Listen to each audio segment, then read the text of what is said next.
Bristol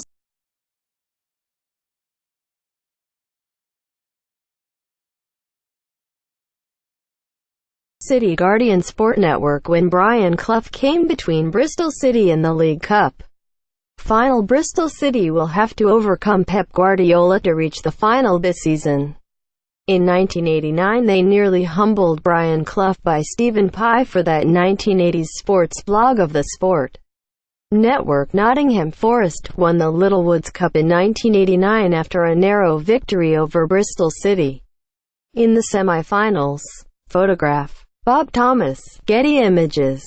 After a few years of turmoil in the early 1980s, 3 relegations, bankruptcy and the Ashton Gate 8, Bristol City managed to climb back onto their feet. Terry Cooper led them out of the 4th Division at the end of the 1983-84 season, and his replacement, Joe Jordan, took over as player-manager in March 1988 and almost secured the club another promotion in his first few weeks in charge. Bristol City finished 5th in the 3rd Division in the 1987-88 season, earning a place in the playoffs, where they beat Sheffield United in the semi-finals to set up a topsy-turvy final with Walsall. Walsall won 3-1 in Bristol and Bristol City won 2-0 away in Walsall to leave the scores tied on aggregate. With no away goals rule in place, the teams played a penalty shootout for the right to host the decisive replay. Walsall won the shootout and went on to win the replay 4-0.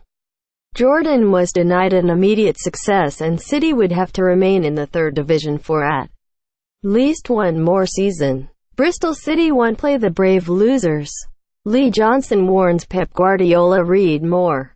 Having shrugged off their disappointment in the playoffs, Bristol City went into the 1988-89 season with high hopes, but they just could not get going in the league. Their excitement was to come from a Littlewoods Cup run that almost took them to Wembley. They beat Exeter City home and away in the first leg to set up a tie with Oxford United, which they won 6-2 over 2 legs. They swept Crystal Palace aside at Ashton Gate in the one-legged 3rd round.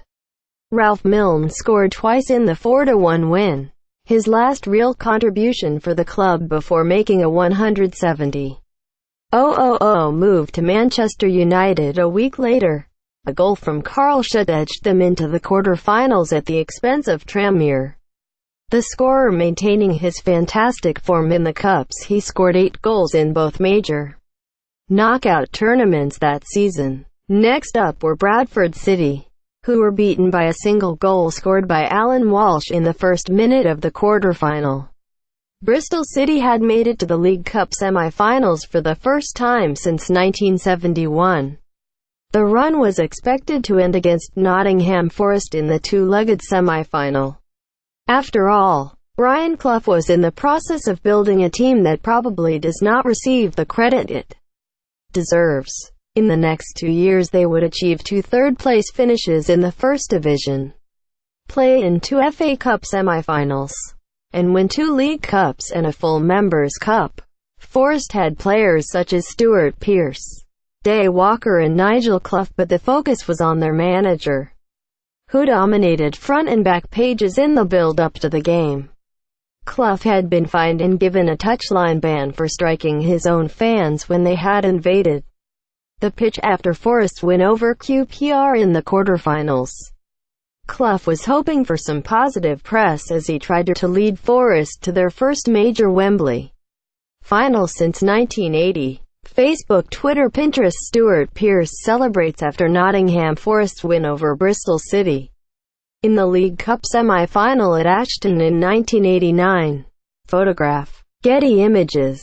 With the first leg at the City ground, there was a real threat that Forest could be out of sight before the two teams met again at Ashton Gate in front of a live ITV audience.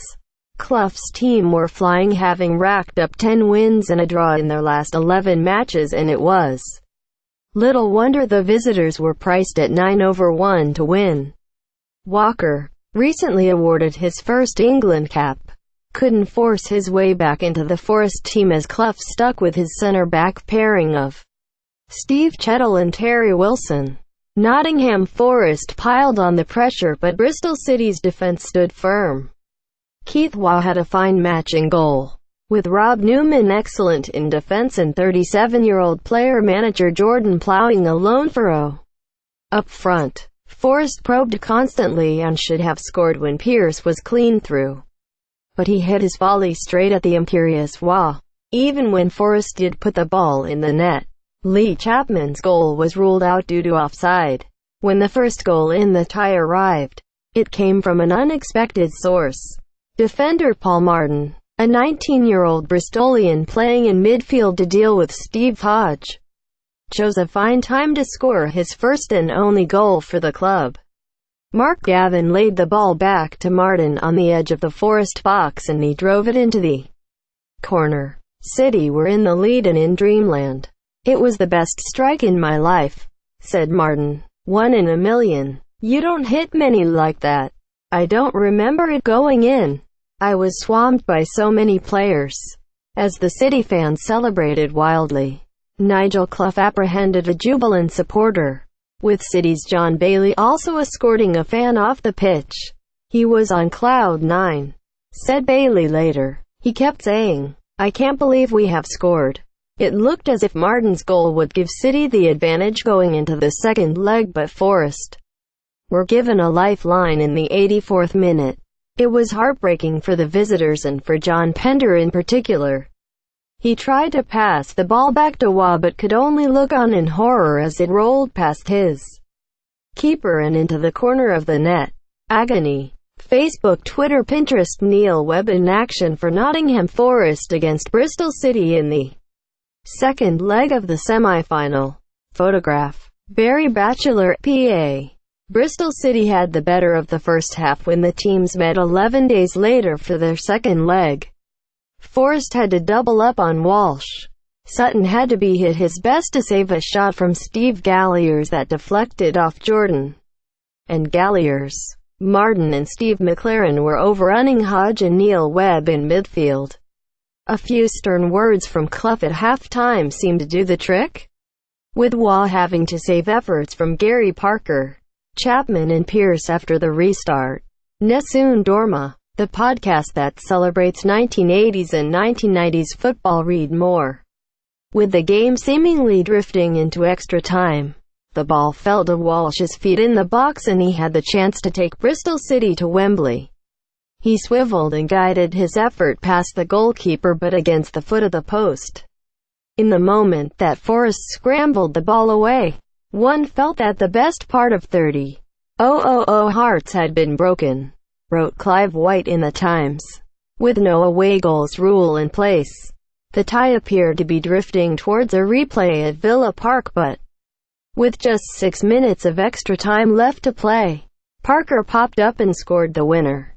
"City made it very hard for us," he said after the game. "I thought it was going to a replay but luckily I got a chance to get the winner." Clough Sr. stole a few more headlines when he dragged Pearce away from ITV's cameras before he could conduct a post-match interview. But the main focus was on Bristol City. They had battled for 210 minutes, given mighty Forest a fright and been just a few inches away from reaching Wembley. This article appeared first on that 1980s sports blog. Follow Stephen Pye on Twitter.